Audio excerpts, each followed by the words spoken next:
Kapal Arua Pinisi mau berlayar ke spot Manta. Saya dan adik-adik di sini mau cari belut. Adik-adik, ada kah? Iya. Adik-adik saya jatuh ini.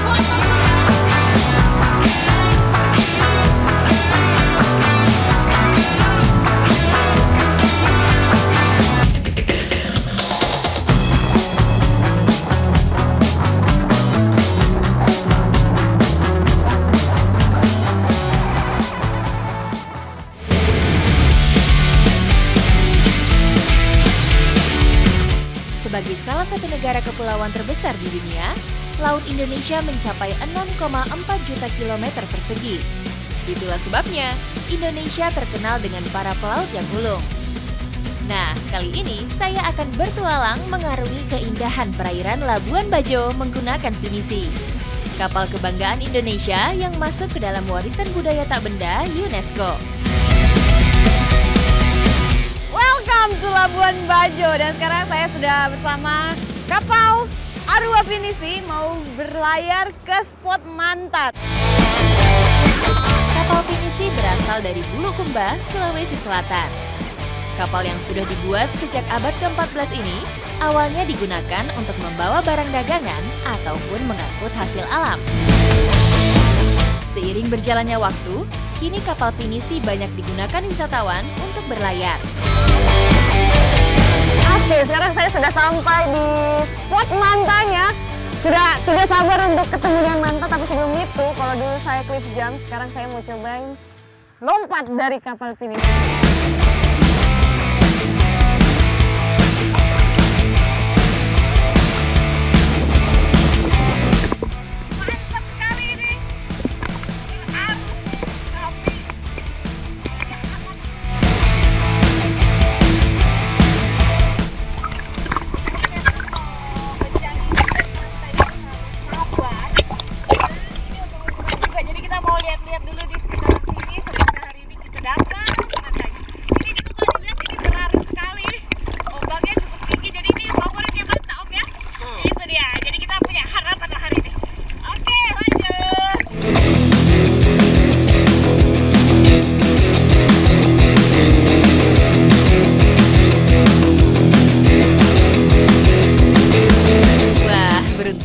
Saya bisa melihat langsung pari manta. Pari berukuran besar yang merupakan filter feeder ini dalam sehari mampu menyedot plankton hingga hitungan ton. Manta yang sering dijumpai di sini merupakan jenis manta birostris atau biasa disebut pari manta oseanik.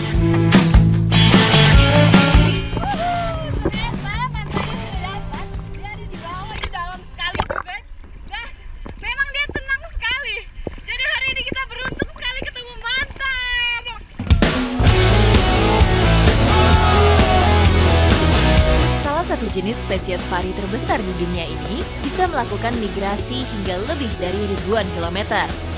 Untuk melihat sea devil ini, tidak boleh terlalu dekat agar manta tidak merasa terganggu.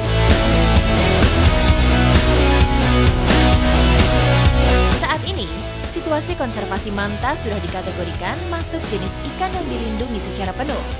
Sehingga sudah selayaknya kita semua ikut menjaga dan terus melestarikannya. Ketika snorkeling di perairan Labuan Bajo, kita tidak hanya bisa melihat pari manta, namun beragam aneka biota laut bisa kita jumpai juga, mulai dari ikan-ikan hingga penyu. Membuktikan bahwa ekosistem di perairan Labuan Bajo masih sangat terjaga. Wow, di dalam terumbu karangnya juga masih sangat hidup dan bagus-bagus. Banyak banget varian ikannya juga lagi berenang-berenang. Dan memang kalau alam kita dijaga seperti ini, hasilnya di bawahnya juga bagus sekali.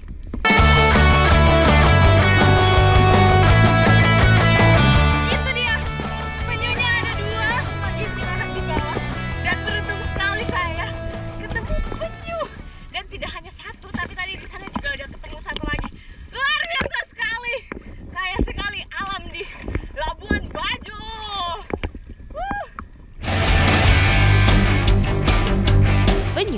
atau kura-kura laut dapat ditemukan hampir di semua samudera yang ada di dunia. Hewan yang sudah ada sejak ratusan tahun lalu ini sesekali muncul ke permukaan karena penyu bernapas menggunakan paru-paru. Sungguh pengalaman yang luar biasa. Bisa bertualang menggunakan kapal pinisi, belajar langsung mengenai parimanta, serta menikmati keindahan alam di Labuan Bajo.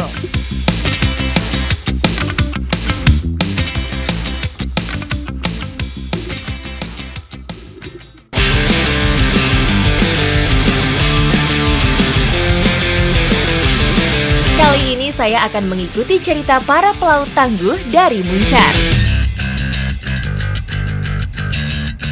Sekarang saya dan para nakoda di sini sudah mau menuju ke tempat spot kita untuk menangkap ikan sarden hari ini. Dan perjalanan ke sana kira-kira memakan waktu 5 jam. Ikuti jejak saya. Jejak betul.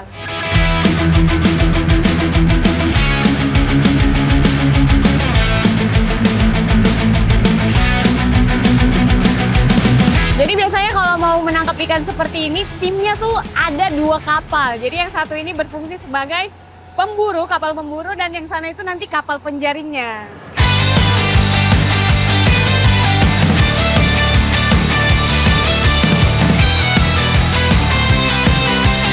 Spot pencarian ikan kali ini langsung berhadapan dengan Samudra Hindia. Jadi harus mengakrabkan diri dengan alunan gelombang yang cukup kuat. Jaring pertama sudah ditebar. Butuh kerjasama dan koordinasi untuk menjaring ikan menggunakan 2 perahu selerek. Oke, ini lagi tarik talinya buat ditaruh ke bawah, tapi ini masih talinya saja, jadi masih panjang waktunya karena jaringnya di sini. Ini agak oleng-oleng, saya nggak bisa bantuin.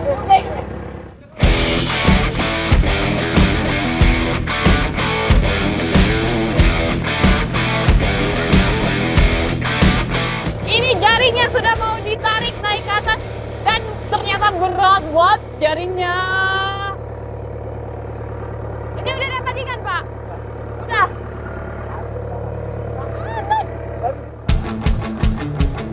Inilah salah satu teknik menjaring unik yang dimiliki nelayan Banyuwangi. Menggunakan 2 kapal selerek, di mana kedua kapal memiliki peran masing-masing untuk saling mendukung supaya hasil tangkapan melimpah. Kita dapat ikan. Udah mulai kelihatan ini. Jadi dia duluan, kayak dia malas lama-lama di bawah. Jadi kalau di kapal selerek ini, tepatnya di kapal yang penjaring itu ada di atas itu tempat untuk kaptennya. Jadi dia bertugas untuk menentukan titik ikan di mana, kita mau menaruh jaring di mana, itu dia. Jadi ini sudah mau menyatu. Jadi kalau misalnya sudah diambil semua jaringnya, nanti hasil ikan ini yang dari kapal penjaring itu nanti akan diletakkan di kapal pemburu ini. Ikan target kali ini adalah ikan lemuru atau biasa yang disebut ikan sarden.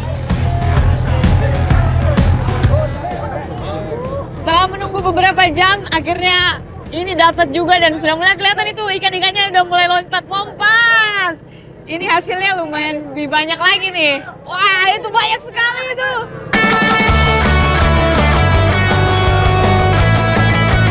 Berapa ton ini, Pak? 1 ton. 1 ton. Ini kira-kira ada 1 ton yang kita dapat. Wow, banyak banget. Yeah.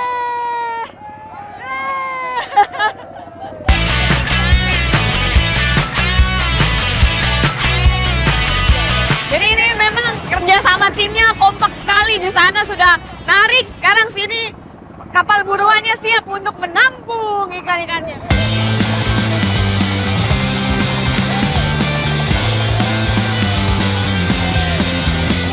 Banyak banget.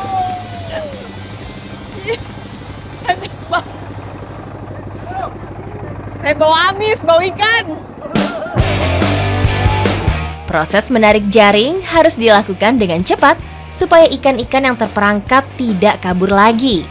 Tak hanya itu, pemindahan ikan dari jaring ke dek penampungan di kapal pemburu juga harus cepat. Jadi ini hasilnya hari ini sudah langsung dimasukkan ke dalam tempatnya biar dia tetap segar dan untuk nanti disalurkan kembali ke pasar. Sekarang kita mau kembali lagi ke darat dan seru sekali hari ini karena kita dapat lumayan banyak. Ikuti jejak saya, jejak petualang.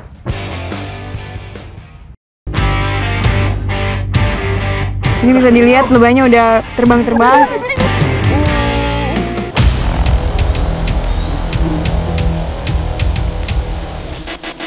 Dan ini ambil madunya tuh agak terjal, ekstrim medannya. Karena ini kita di sisi tebingnya 90 derajat.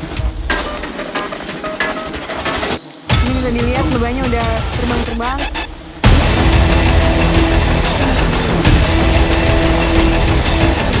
Banyak banget lebahnya, tapi saya harus tenang. Bisa dilihat bapaknya diserang sampai tutup-tutup. Saya harus kemana, saya juga bingung. Ini udah sampai di sini juga masih diikutin.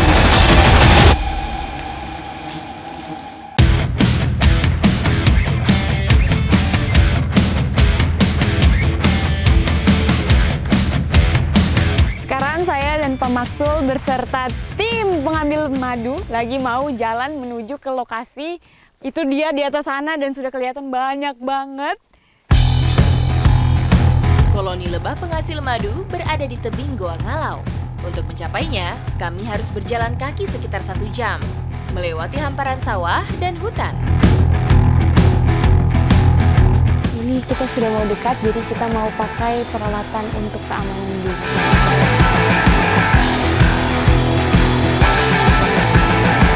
Sudah lengkap semuanya, kita sudah siap untuk pergi ke sarang lebahnya. Madu yang akan kami panen adalah madu dari lebah Apis dorsata.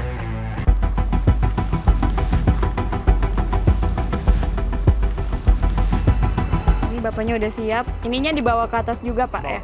Dibawa ke atas juga biar bapaknya aman dan punya senjata untuk mengusir lebah-lebah dari rumahnya. Itu dia banyak banget. Kita mau ambil yang mana, Pak? Yang ini. Kita mau ambil yang ini, yang agak lebih dekat ya. Memanen madu di tebing Goa Ngalau penuh risiko. Selain berhadapan dengan ribuan lebah, lokasinya pun curam. Salah perhitungan bisa fatal akibatnya. Terlebih, letak sarang lebah berada di ketinggian 10 hingga 50 meter dari permukaan tanah. Dan ini ambil madunya tuh agak terjal, ekstrim medannya. Karena ini kita di sisi tebingnya 90 derajat. Ini bisa dilihat lebahnya udah terbang-terbang.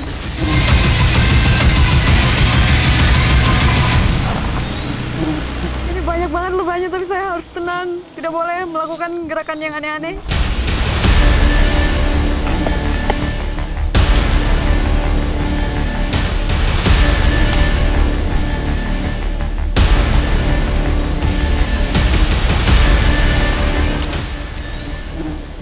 Sayangnya, cuaca hari ini tidak mendukung. Hujan yang turun membuat lebah lebih agresif dari biasanya.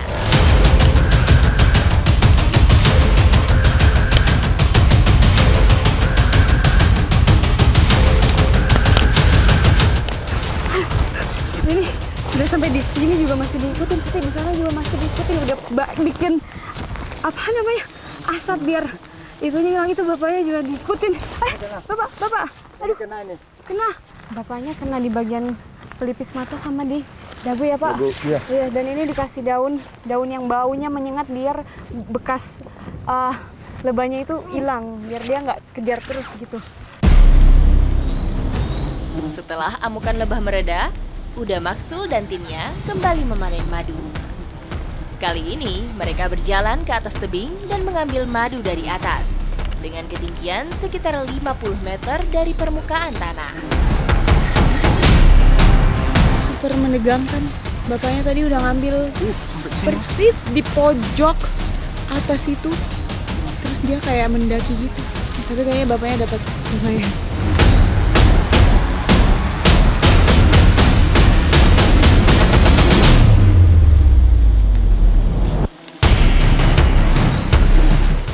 Pak, aduh ini masih diikutin lagi. Karena memang ininya lebahnya sampai ngamuk banget ini, sampai ngikutin ke bawah juga. Setelah 2 kali percobaan, akhirnya kami berhasil memanen madu dalam jumlah yang lumayan banyak. Wah Bapak, kita banyak ya. Ini berapa kilo nih Pak kira-kira? 2 kilo. Lihat nih masih ada lebahnya juga, ada madunya, terus masih ada sarangnya.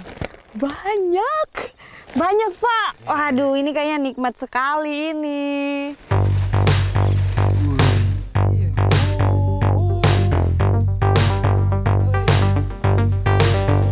Sekarang kita mau nyicipin. Ayo Pak, boleh Pak. Oke, gimana? Oh, ambilnya gimana Pak? Bebas aja. Oke, saya dikasih Bapak. Masih asli banget ini, sampai tumpah-tumpah. Coba saya mau cobain. Gimana? Mantap luar biasa nih Pak, manis. Enak banget. Kalau di sini lama banget. Enak. Memang belum semua madu bisa kami panen. Sedikit sarang yang kami ambil menjadi bukti melimpahnya madu di tebing Goa Ngalau. Apabila cuaca mendukung dan lebah sudah kondusif, Uda Maksul dan timnya akan melanjutkan panen madu.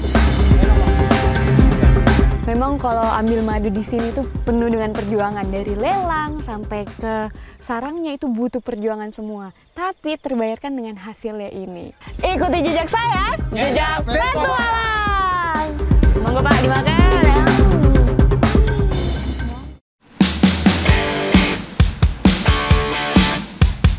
Destinasi kali ini adalah Kecamatan Ulu Jami, Kabupaten Pemalang.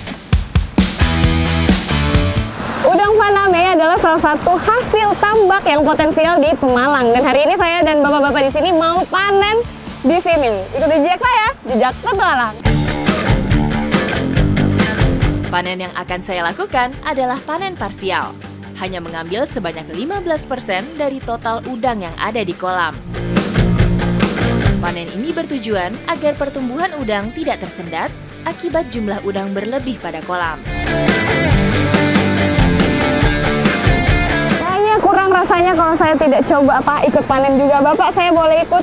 Jadi saya mau cobain untuk menebarkan jala.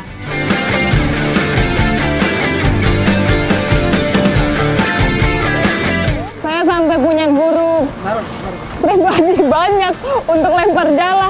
Pak, kayak mana Pak? Ulang. Oh, disuruh ulang nih. Berarti saya salah tadi. Ayo kita buktikan kalau kita bisa. 1.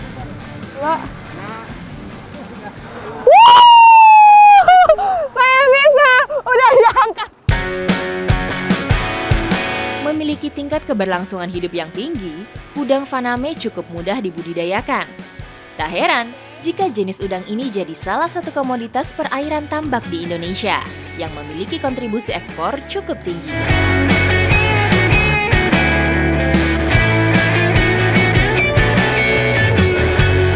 Biasanya kalau udang yang keluar dari jaring sampai ke atas itu nggak boleh langsung dimasukkan lagi kembali ke dalam kolam.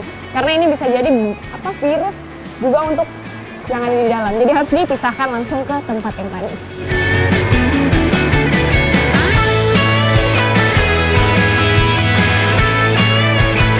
Ini udangnya banyak sekali dan biasanya kalau penuh itu sampai di sini, tengah. Itu baru dibilang penuh, langsung dibawa, karena kalau misalnya nggak langsung dibawa dia tuh bisa mati dan udah nggak segar lagi. Sebagai salah satu hasil tambak potensial, udang faname masuk ke Indonesia sejak tahun 2001. Asal udang ini sendiri aslinya adalah dari Amerika Tengah. Yang saya bawa ini sama Bapak, 60 kilo. Kemana Pak? Oh langsung. Oke. Wow. Ya, ini kira-kira 60 kilo itu langsung kita masukin ke dalam pendingin biar dia masih tetap segar. Jadi kalau misalnya udang itu langsung kena air dingin, dia tuh langsung mati. Jadi mati tapi dalam keadaan segar, tetap awet. Jadi ini pengawet alami yang memang disediakan untuk mengawetkan udang ini. Cara ini guna menjaga kesegaran udang, karena bakteri tidak bisa berkembang biak di suhu dingin. Ice killing atau teknik mematikan udang dengan pendinginan adalah solusinya. Nah, setelah biasanya dikasih es seperti ini, selanjutnya tuh ada proses sortir. Jadi ini sudah mulai di proses sortir kita.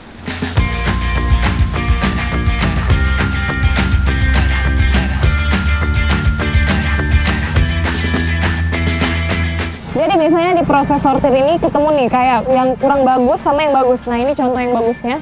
Jadi kulitnya tuh lebih keras dan kokoh. Kalau ini yang kulitnya lembek atau muda.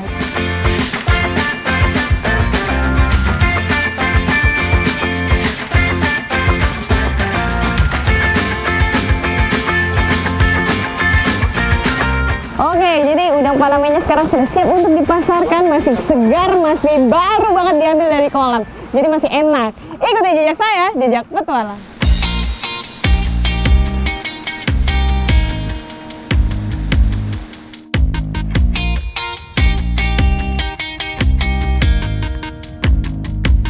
Udang Panama itu memang terkenal dengan cita rasanya yang enak dan juga gurih. Jadi nggak heran nih kalau harganya memang mahal.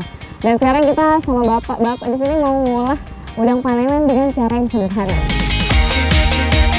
Membakar udang adalah teknik pengolahan yang paling sederhana karena mampu menonjolkan cita rasa khas dari udang Paname.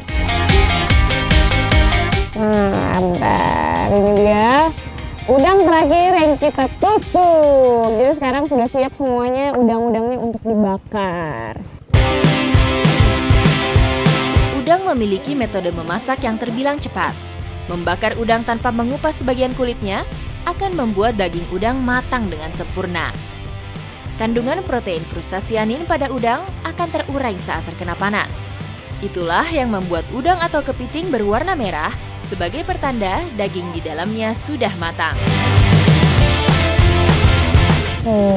Ini dia sudah matang udangnya, jadi udang Panama ini tidak bisa dimasak lama-lama, cukup sebentar saja karena biar tidak alot dan cita rasanya tetap terjaga, tetap manis gitu ya, Mbak.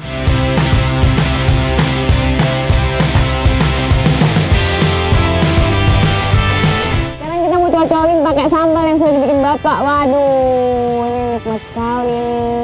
Bapak, mari kita makan.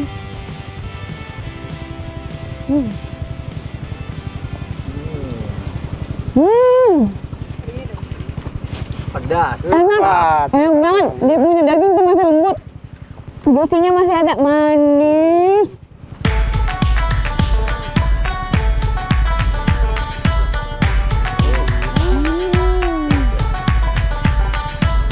Ikuti jejak saya, jejak petualang.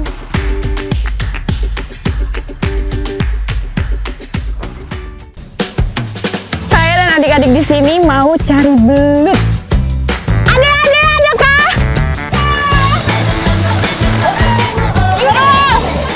Adik-adik saya jatuh ini, kotor semua.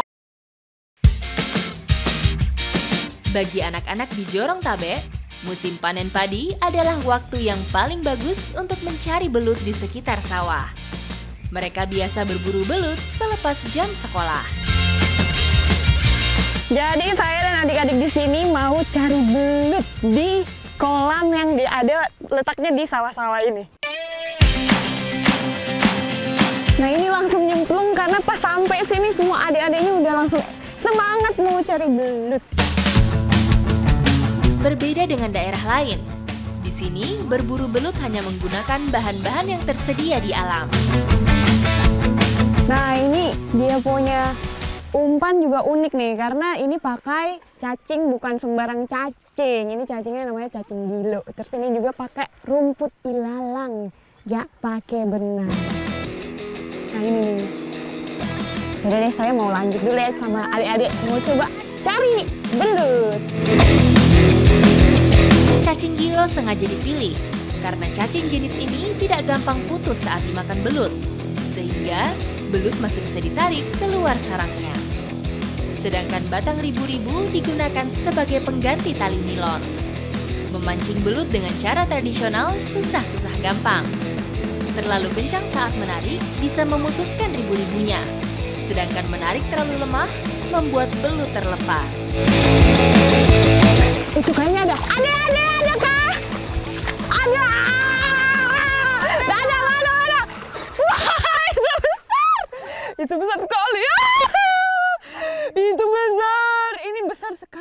Ya ampun Tuhan, itu dia. Ini kayak apa ini? Coba saya boleh.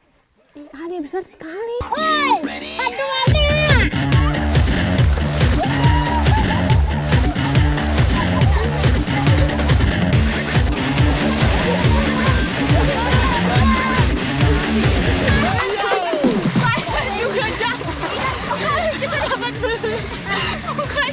Mukanya pada lampu.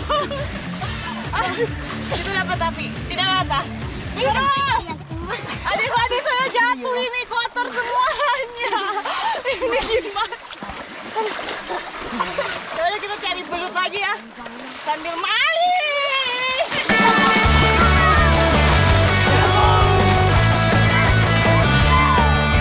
Anak-anak selalu punya cara untuk bersenang-senang.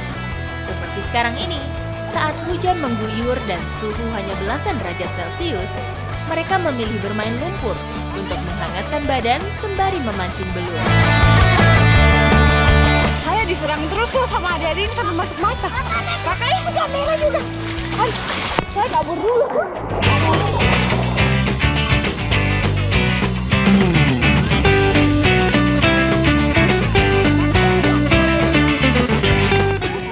Kak Seli dapat lagi nih. Kita semua sudah dapat. Adik-adik, sini.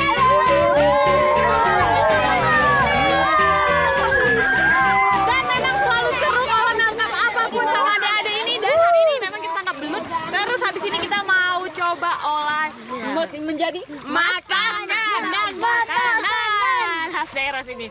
Ikuti jejak saya.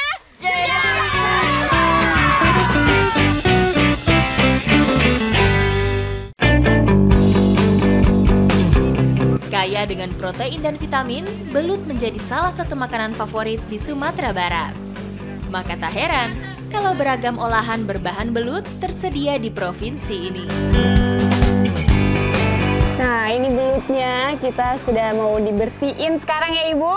Terus mau diolah jadi dendeng balui. Kalau di sini bilangnya dendeng belut, itu dendeng balui. Pembuatan dendeng balui dimulai dari membersihkan belut dan meremukkan tulangnya. Setelah itu, belut diberi bumbu khas Minang. Nah, jadi sudah siap bumbunya, sekarang mau dikasih asam dulu biar amisnya tuh hilang. Biar makin nikmat. Oh, dibalikin. Nah, sudah selesai. Balik dulu, baru kita masukin bumbu. Balikin dulu. Balikan dulu. Oke, di sini ya Ibu. Oh, dikit-dikit ya. Oh, dilulur. Ya ampun, belutnya dilulurin dulu pakai bumbu.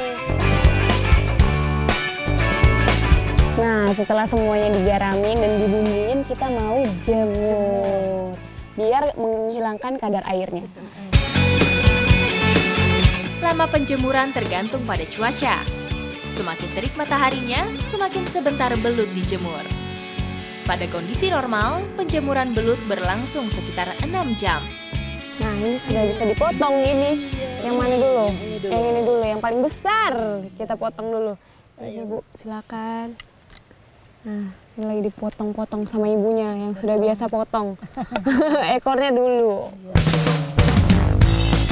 Saatnya menggoreng belut. One try. Oh, sabar Ibu. Ibu. Sabar dulu. Permisi. Oh, dia langsung membuat buletan.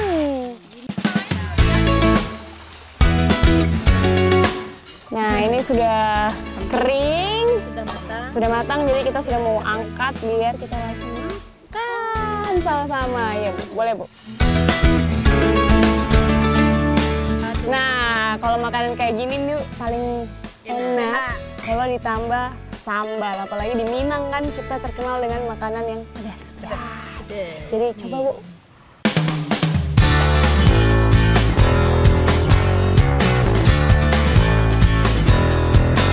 Rasanya gurih dan enak. terus ditambah sambalnya juga pedas, jadi cocok banget nih sama mulut-mulut kita, mulut-mulut Indonesia yang suka makan pedas dan gurih.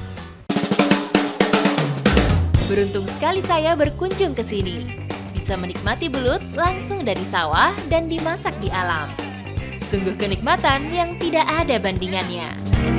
Terima kasih ya Ibu, saya sudah dikasih makanan enak banget. Ikuti jejak saya, Jejak Batuang!